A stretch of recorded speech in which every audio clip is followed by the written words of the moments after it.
Here's an interesting stat. Approximately 23,000 men have played in the NFL, and just around 1% of them are second-generation players. This means that just 1 in 99 will have a son that goes on to play in the league as well. It's extremely difficult to make it to the league at all, so for a dad and his son to both make it is a remarkable accomplishment. In this video, I'm going to take a look at 5 current NFL stars and compare them to their dads who also played in the league. Now, this video is brought to you by SeatGeek.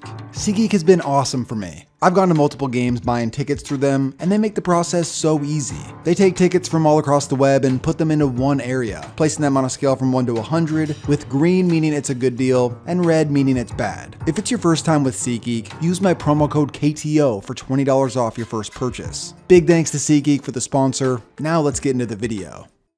First up, we have the McCaffreys. Christian McCaffrey has become a star in the NFL. Christian plays running back, but one of his greatest skill sets is catching the ball out of the backfield. McCaffrey out of the backfield. Oh, he puts a beautiful move. When looking at it, it just makes sense. His father, Ed McCaffrey, was a wide receiver. Ed was drafted by the New York Giants in 1991. But he didn't truly shine as a pro until he was a member of the Denver Broncos years later. He was one of John Elway's favorite targets, made a Pro Bowl in 1998, and was a critical part of the Broncos' back-to-back Super Bowl wins over 20 years ago. Shanahan has said Ed McCaffrey is the best blocking wide receiver I've ever seen in the National Football League.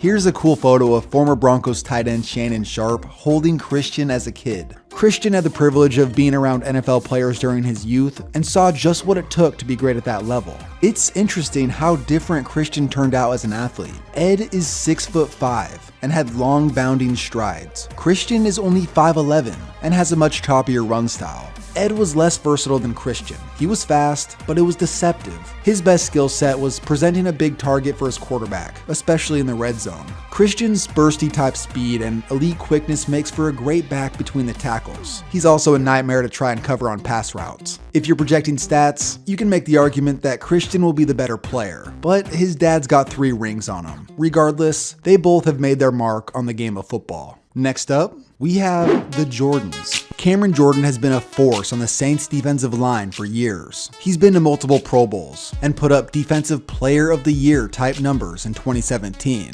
Interesting enough, his father Steve was 50 pounds lighter than him and played tight end back in his day. Steve Jordan was somewhat of a sleeper pick when he was selected by the Vikings in the 7th round in 1982. By 1985, he was an instrumental part of their offense and would eventually be selected to 6 Pro Bowls in a row. His son Cameron was born in 1989, the year Steve Jordan had earned second-team All-Pro. 21 years later, Cameron would become a first-round pick. It's tough to compare these two stylistically. Steve was more of a well-rounded athlete. He was good in the open field and had great hands. He played tight end more like a modern tight end, which is basically a receiver. His son Cameron is more of a freight train. He's stiffer in his lateral movement compared to his dad, but he's still fast for his size. Combine his quick hands with his power, and it makes him nearly impossible to block. Out of every father and son that is going to be on this list, these two have to be the most different on the field. On the flip side, Nick and Joey Bosa are built almost exactly like their dad, John. John Bosa was a monstrous 6'4", 270 when he was picked in the first round in 1987 by the Miami Dolphins. John had a solid rookie campaign, then he blew out his left knee. Then later blew out his right knee. Recovering from these types of injuries was a lot tougher due to rehab and technology in the 80s, but even John himself admits that his NFL career was a disappointment. Perhaps the most interesting part of John's career was that he decided to marry his teammate's sister. 3 decades later, he's the father of 2 dominant NFL defensive ends. They actually tried to keep their boys from playing football, but when your dad was a pro and you're bound to be 6'5", 280, you're pretty much born to play the game. When you compare John to his 2 sons, John was powerful, but a little stiffer in his movement. He did not possess the same range of motion like Joey has.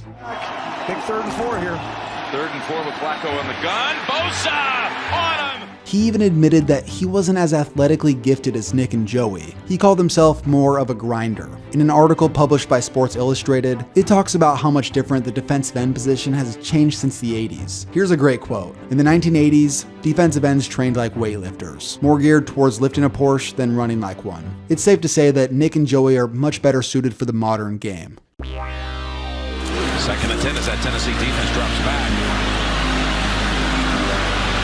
Has long and trying to make a diving attempt, and Mahomes will take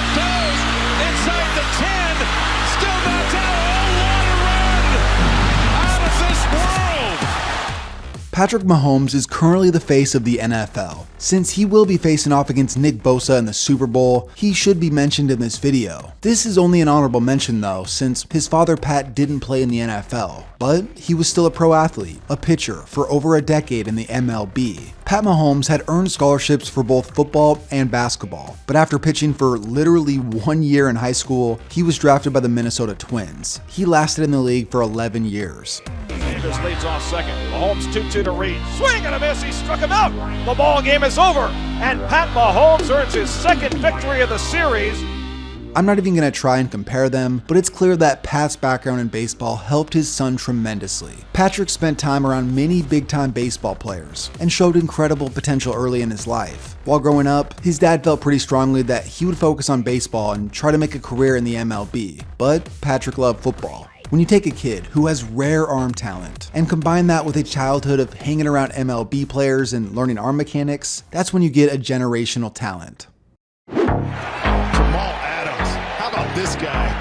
He is a dynamic, generational type safety. Jamal Adams is a total beast. He brings the tenacity that makes him a great leader. He's a very passionate dude, just like his father George. George Adams was a hard-nosed running back in the mid-80s. He was a first-round pick in 1985 to the New York Giants. He was big, but he had some wheels too. George's rookie year was his best season. Then a severe hip injury the following training camp would wreck his career. It was so bad that he would eventually need multiple hip replacement surgeries. As for his son Jamal, he played both ways in high school, but defense was a better fit, and he would go on to play safety at LSU. His aggressive style of play and competitive drive that he learned from his dad helped fuel Jamal into becoming one of the top-rated players entering the 2017 NFL Draft. These two are both so unbelievably competitive that they apparently held a $40,000 wager on whether Jamal would be picked higher in the draft than his father was. Jamal would end up winning that bet. There's been words out there that's like 40,000. No, it was 100,000.